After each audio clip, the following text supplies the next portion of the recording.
அனைவருக்கும் வணக்கம். திமுக மாஜி ஏவா வேலு இன்னைக்கு இரவு கைது செய்யப்படலாம் அப்படின்ற மாதிரி தகவல்கள் வெளியாகி இருக்குங்க. அதாவது அவர் ஒரு வேளை இன்னைக்கு கைது செய்யப்பட்டார் அப்படின்னா நாளையிலேருந்து அடுத்து வரக்கூடிய 3 நாட்களுமே கோர்ட் விடுமுறை தான். ஸோ அவருக்கு பெயில் கிடைக்கிறதுல கூட நிறைய சிக்கல்கள் ஏற்பட்டிருக்கு அப்படின்னு சொல்லப்படுது. இவர் என்ன பிரச்சனையினால இன்னைக்கு கைதாகலாம் அப்படின்ற மாதிரியான விஷயங்கள் தான் இப்போ வெளியாகி இருக்குது. ஸோ அதை பற்றி தான் டீட்டெயில்டாக இந்த பதிவில் நம்ம தெரிஞ்சுக்க போகிறோம். தமிழக அரசியல் வட்டாரத்தில் பார்த்திங்கன்னா மிகப்பெரிய அளவில் பெரும் பரபரப்பை ஏற்படுத்தக்கூடிய வகையில் இப்போ இந்த பிரச்சனை போயிட்டுருக்கு. அதாவது முன்னாள் நெடுஞ்சாலைத்துறை அலுவலகங்களில் லஞ்ச ஒழிப்புத்துறை பார்த்திங்கன்னா இன்றைக்கி அதிரடியாக சோதனையில் ஈடுபட்டிருக்காங்க. தமிழகத்தில் இப்போதைக்கு புதிய அரசு அதாவது டிவிக்கு பொறுப்பேற்றதுக்கு அப்புறமா முந்தைய திமுக ஆட்சியில் முக்கிய புள்ளிகளுக்கு எதிராக எடுக்கக்கூடிய ஒரு சில முக்கியமான அதிரடி நடவடிக்கைகளில் இது ஒன்று அப்படின்னு சொல்கிறாங்க. ஸோ வழக்கு பதிவு செய்யப்பட்டு சோதனைகள் தீவிரமடைஞ்சிருக்கக்கூடிய நிலையில் ஏவா வேலு இன்னைக்கு எந்த நேரத்தில் வேணாலும் கைது செய்யப்படலாம் அப்படின்ற மாதிரி எல்லாரும் சொல்லிட்டு இருக்காங்க. ஸோ நாளைக்கு வேறு வெள்ளிக்கிழமை முகரம் பண்டிகை. ஸோ அரசு விடுமுறை. அதே மாதிரி அதை தொடர்ந்து சனி மற்றும் ஞாயிற்றுக்கிழமை வருது அப்படின்றதுனால இன்றைக்கி ஒருவேளை அவர் கைது நடவடிக்கைகள் எடுத்து அவர் ஒரு வேளை கைதி ஆனார் அப்படின்னா ஸோ கண்டிப்பாக இன்னும் 3 நாளைக்கு அவருக்கு வெளியில் வரவே முடியாது. இன்றைக்கி கைது நடவடிக்கை பாஞ்சிச்சு அப்படின்னா வார இறுதி நாட்கள் முடிகிற வரைக்குமே அவருக்கு உடனடியாக ஜாமீன் கிடைக்காது. ஸோ இதெல்லாமே கடும் சிக்கல்களை ஏற்படுத்தியிருக்கு அப்படின்னு சட்ட வல்லுநர்களே சொல்லியிருக்காங்க. ஸோ கடந்த 2022ஆம் ஆண்டு பார்த்திங்கன்னா ஊழலுக்கு எதிராக செயல்படக்கூடிய அறப்போர் இயக்கம் அமைப்பின் மூலம் ஜெயராம் வெங்கடேஷன் அளித்த புகாரினுடைய அடிப்படையில் இந்த நடவடிக்கை இப்போ மேற்கொள்ளப்பட்டிருக்கு. 2022 மார்ச் மாதத்தில் மாநில நெடுஞ்சாலைத்துறையினுடைய பல்வேறு பிரிவுகளில் பல கோடி ரூபாய் மதிப்பிலான சாலை பணிகள் எதுவும் செய்யப்படாமலேயே குறிப்பிட்ட ஒரு சில ஒப்பந்தக்காரர்களுக்கு பணம் பட்டுவாடா செய்யப்பட்ட மாதிரி ஒரு புகார் எழுந்திருந்தது. குறிப்பிட்ட ஒரு சில ஒப்பந்தக்காரர்கள் பார்த்திங்கன்னா பணம் பட்டுவாடா செய்யப்பட்டதாக சொல்லி தான் புகார் கொடுத்துருக்காங்க. நெடுஞ்சாலை அதிகாரிகள் மற்றும் ஒப்பந்தக்காரர்கள் கூட்டு சேர்ந்து இந்த இமாலய ஊழலில் ஈடுபட்டிருக்காங்க அப்படின்ற மாதிரி குற்றம் சாட்டப்பட்டது. குறிப்பாக அதுவும் திருப்பூர் வட்டத்தில் சாலைகள் அகலப்படுத்துறது மற்றும் மேம்படுத்துறது இந்த மாதிரி பணிகளுக்காக ஒதுக்கப்பட்டிருந்த 4.19 கோடியில் எந்த பணியுமே செய்யாமல் 3.23 கோடி ரூபாய் மோசடியாக வழங்கப்பட்டிருக்கு. இது தொடர்பாக எழுந்த புகாரை அடுத்து 2022 ஏப்ரலில் 4 அதிகாரிகள் சஸ்பெண்டும் செய்யப்பட்டிருந்தாங்க.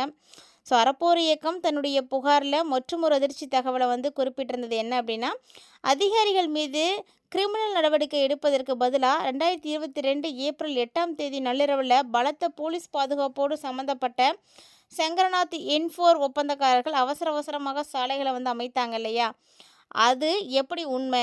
அரசு பணத்தை கையாடல் செய்யறதுக்கான அதிகாரங்களை முற்றிலுமாக அளிப்பதற்காக காவல்துறையினர் பாதுகாப்போடு இந்த நாடகம் அரங்கேற்றினாங்க அப்படின்ற மாதிரி நிறைய குற்றங்கள் வச்சுருக்காங்க. ஸோ கரூர், கோவை, திருச்சி, சென்னை இது மாதிரி நிறைய மாவட்டங்களில் இது மாதிரியான முறைகேடுகள் நடந்திருக்கிறதாவும் அதற்கான ஆதாரங்கள் கிடைச்சிருக்கு. அதெல்லாம் நாங்கள் சப்மிட் பண்ணியிருக்கோம் அப்படின்ற மாதிரி எல்லாம் சொல்லியிருந்தாங்க.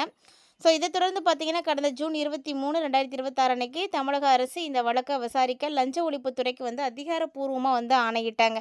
அவங்க கொடுத்த அனுமதியின் பேரில் ஏவா வேலு உட்பட 9 நெடுஞ்சாலைத்துறை அதிகாரிகள் மற்றும் சங்கரன் இன்ஃபார்ம் நிறுவனம் மீது குற்றச்சதி, போலி ஆவணங்கள் தயாரித்தல், ஏமாற்றுதல், ஊழல் தடுப்பு சட்டத்தின் கீழே வழக்கு பதிவு செய்திருக்காங்க. அதாவது எஃப்ஐஆரே ஃபைல் பண்ணிட்டாங்க. இந்த அதிரடியெல்லாம் பார்த்திங்கன்னா மு.க. ஸ்டாலின் அவர்களால் ஏற்றுக்க முடியல. ஸோ முன்னாள் முதலமைச்சராக இருந்த மு.க. ஸ்டாலின் தன்னுடைய ட்விட்டர் பக்கத்தில் ரொம்ப காட்டமாக பேசியிருந்தார். மேலும் பார்த்திங்கன்னா நெடுஞ்சாலைத்துறை முன்னாள் அமைச்சராக இருந்த ஏவா வேலு லஞ்ச ஒழிப்புத்துறையினுடைய சோதனைக்கு முழுமையாக கோஆப்ரேட் பண்ணிகிட்ருக்காரு. இதை அவர் சட்ட ரீதியை எதிர்கொண்டு நீதிமன்றத்தை தன்னுடைய நிரபாதித்தன்மையை நிரூபிப்பார் அப்படின்ற மாதிரி எல்லாம் சொல்லிட்டு இருக்காங்க. ஸோ அரசியல் பழிவாங்கக்கூடிய நோக்கத்தில் திமுக ஆட்சியின் மீது சுமத்தப்பட்ட எந்த ஒரு ஊழல் குற்றச்சாட்டுகளுக்குமே இதுவரை எந்த விதமான எவிடன்ஸும் கிடையாது. அதாவது அதெல்லாம் நிரூபிக்கப்பட்டதாக சரித்திரமே கிடையாது அப்படின்ற மாதிரி ஆளுங்கட்சியினுடைய இந்த மிரட்டல்களுக்கெல்லாம் நாங்கள் அஞ்சி பின்வாங்க மாட்டோம் அப்படின்ற மாதிரிலாம் பேசியிருக்காங்க. ஸோ இதை விட பெரிய அடக்குமுறைகளை நாங்கள் பார்த்துருக்கோம். இதெல்லாம் சாதாரண ஒரு விஷயம் அப்படின்ற மாதிரி இதை நாங்கள் சாதாரணமாக சால்வ் பண்ணிவிடுவோம். தர்மத்தின் பக்கம் நின்று கண்டிப்பாக ஜெயிப்போம் அப்படின்னு மு.க. ஸ்டாலினே குறிப்பிட்டிருக்காரு. அரசியல் ரீதியாக இந்த சோதனை பெரும் புயலை கிளப்பியிருக்கக்கூடிய நிலையில் இன்றைக்கி மாலைக்குள்ளே கண்டிப்பாக அவர் கைது செய்யப்படுவார் அப்படின்ற மாதிரி பேசப்படுது. ஸோ அவர் கைது செய்யப்படுவாரா இல்லை நீதிமன்றத்தை நாடுவாரா அப்படின்ற எதிர்பார்ப்பு பார்த்திங்கன்னா தமிழக அரசியலில் இது பார்த்திங்கன்னா உச்சக்கட்ட பதற்றத்தை ஏற்படுத்தியிருக்குங்க. ஸோ நடக்க போகுது. எப்படி இவர் இந்த பிரச்சனையை வந்து சமாளிக்க போறார் அப்படின்றதெல்லாம் பொறுத்திருந்து பார்க்கலாம். ஏவா வேலு அவர்கள் முன்னாள் அமைச்சரும் திருவண்ணாமலை சட்டமன்ற தொகுதி உறுப்பினருமா இருந்தவருங்க. ஸோ இவருக்கு சொந்தமான சென்னை இல்லம் மற்றும் அலுவலகங்கள் உள்ளிட்ட மொத்தம் 14 இடங்களில் லஞ்ச ஒழிப்பு போலீஸார் பார்த்தீங்கன்னா இன்றைக்கி அதிரடியாக வந்து சோதனை வந்து எடுத்திருக்காங்க.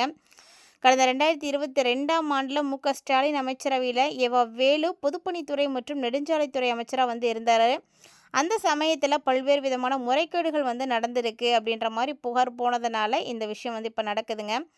அதாவது இது மட்டும் இல்லாமல் அறப்போர் இயக்கம் ஒருங்கிணைப்பாளர் ஜெயராம் வெங்கடேஷன் தான் வந்து இந்த புகாரை வந்து கொடுத்திருந்தாரு. லஞ்ச ஒழிப்பு போலீஸார் இப்போ வழக்கு பதிவு செய்து அதை வந்து தீவிரமாக வந்து விசாரிச்சுட்டு இருக்காங்க. சோதனைகள் ரொம்ப பலமாக நடந்துட்டு இருக்கிறதுனால ஏவா வேலுவினுடைய வீட்டு கதவுகள் எல்லாமே வந்து மூடி வச்சுருக்காங்க. போலீஸார் பார்த்திங்கன்னா தீவிரமாக வந்து ஆவண சோதனையில் வந்து ஈடுபட்டுருக்காங்க. இந்த சூழ்நிலையில் திமுகவை சேர்ந்த வழக்கறிஞர் சரவணன் ஏவா வேலுவை நேரில் சந்தித்து பேசுவதற்காக அவருடைய இல்லத்துக்கு வந்து போயிருக்காருங்க. அங்கே போய் பார்க்கும்போது வீட்டுடைய கதவு வந்து பூட்டப்பட்டிருக்கு. ஸோ அவர் வந்து கதவை வந்து திறந்து உள்ளே போகிறதுக்காக முயற்சி பண்ணியிருக்காரு. ஆனால் அப்போ வந்து கதவு வந்து திறக்க முடியல. கதவு யாரோ திறக்கிறதுக்கு முயற்சி செய்கிறாங்க அப்படின்றத தெரிஞ்சுக்கிட்ட உடனே அங்கே இருந்த லஞ்ச ஒழிப்பு அதிகாரி கதவினுடைய துளை வழியாக வந்து பார்த்துருக்காங்க. அப்போ அதிகாரிக்கிட்ட பேசிய வழக்கறிஞர் சரவணன், சார் நான் அட்வொகேட் வந்திருக்கேன் அப்படின்ற மாதிரி சொல்லியிருக்காரு. அண்ணன் ஏவா வேலுவை வந்து பார்க்கணும் அப்படின்னு சொன்னதுக்கு அதுக்கு அதிகாரிகள் வந்து இப்போதைக்கு யாரையும் பார்க்க முடியாது, சோதனை நடைமுறைகள் எல்லாமே வந்து முடியட்டும், அதுக்கப்புறமா வந்து பேசுங்க அப்படின்னு மறுத்துட்டாங்க. ஆனாலும் விடாத வழக்கறிஞர் சோதனை வந்து எப்போ தான் வந்து முடியும் அப்படின்ற மாதிரி அடுத்தடுத்த கேள்விகளை வந்து கேட்டுகிட்டே இருக்காங்க. ஆனால் அண்ணன் வந்து உள்ளே தான் இருக்கிறாரா, அவரோட யாரெல்லாம் இருக்கிறாங்க அப்படின்ற மாதிரி நிறைய கொஷின்ஸ் வந்து கேட்டுகிட்டே இருக்காரு. அதுக்கு அதிகாரி ஏவா வேலுவும் அவருடைய குடும்பத்தாரும் உள்ளே தான் இருக்கிறாங்க, அவங்களுக்கு எந்த பிரச்சனையும் இல்லை, ரொம்ப சேஃபாகவே இருக்காங்க அப்படின்னு அங்கே உள்ளே இருக்கக்கூடிய அதிகாரி வந்து சொல்லியிருக்காங்க. ஆனாலுமே வந்து அட்வொகேட் என்ன சொல்லியிருக்காரு அப்படின்னா, அண்ணன் வந்து கரெக்டாக இருக்கிறாரா அப்படின்னு நான் மட்டும் பார்த்துட்டு போயிடுறேன் அப்படின்னு சரவணன் கேட்டிருக்காரு. அதுக்கு அதிகாரி பார்த்திங்கன்னா எந்த ஒரு விஷயத்துக்குமே வந்து பெர்மிஷன் கொடுக்கல. ஸோ எதுவாக இருந்தாலும் நீங்கள் வந்து அப்புறம் தான் பார்க்கணும், இப்போதைக்கு வந்து பார்க்க முடியாது அப்படின்னு ரொம்ப கட் அண்ட் ரைட்டாக சொல்லிட்டாரு. ஸோ இதை கேட்ட உடனே பார்த்திங்கன்னா அவருக்கு என்ன செய்கிறதுனே தெரியல. ஏவா வேலுவை சந்திக்க அனுமதி மறுக்கப்பட்டதுனால திமுக வழக்கறிஞராக இருக்கக்கூடிய சரவணன் வீட்டுக்கு வெளியிலே பார்த்தீங்கன்னா ரொம்ப நேரம் வந்து வெயிட் பண்ணிகிட்டு இருந்தார். ஸோ எப்படியாவது பார்க்க விடுவாங்களா அப்படின்னு. ஆனால் கண்டிப்பாக வந்து அதிகாரிகள் வந்து அலோவ் பண்ணலை. ஸோ ரொம்ப நேரம் வெளியில் காத்திருக்கக்கூடிய நிலை உருவானது. இந்த லஞ்ச ஒழிப்பு சோதனை அரசியல் வட்டாரத்தில் இப்போ மிகப்பெரிய பரபரப்பை வந்து ஏற்படுத்தியிருக்கு. ஸோ தாவேகா, அதாவது தமிழகத்தினுடைய முதலமைச்சராக விஜய் அவர்கள் பொறுப்பேற்ற பிறகு முன்னாடி நடந்த அரசியலில் என்னென்ன ஊழல்கள் நடந்திருக்கு, என்னென்ன பிரச்சனைகள் இருக்குது அப்படின்ற மாதிரி எல்லாத்தையும் வந்து இப்போ வந்து பெரட்ட ஆரம்பிச்சிட்டாரு. ஸோ அவர் இப்போ ஓட்ட பிளானில் ஃபர்ஸ்ட்டு பார்த்தீங்கன்னா நெடுஞ்சாலைத்துறை அமைச்சர் வந்து மாட்டியிருக்காரு. ஸோ இவங்க பண்ண ஒவ்வொரு விதமான தப்பையும் இவர் வந்து வெளிக்கொண்டு வருவாரா அப்படின்றத நம்ம பொறுத்திருந்து பார்க்கலாம். முதலமைச்சர் விஜய் அவர்களுக்கு இது மாதிரியான விஷயங்களுக்கெல்லாம் யாரெல்லாம் சப்போர்ட் பண்ணுறீங்க அப்படின்னு மறக்காம வந்து கமெண்ட் பண்ணுங்கள்.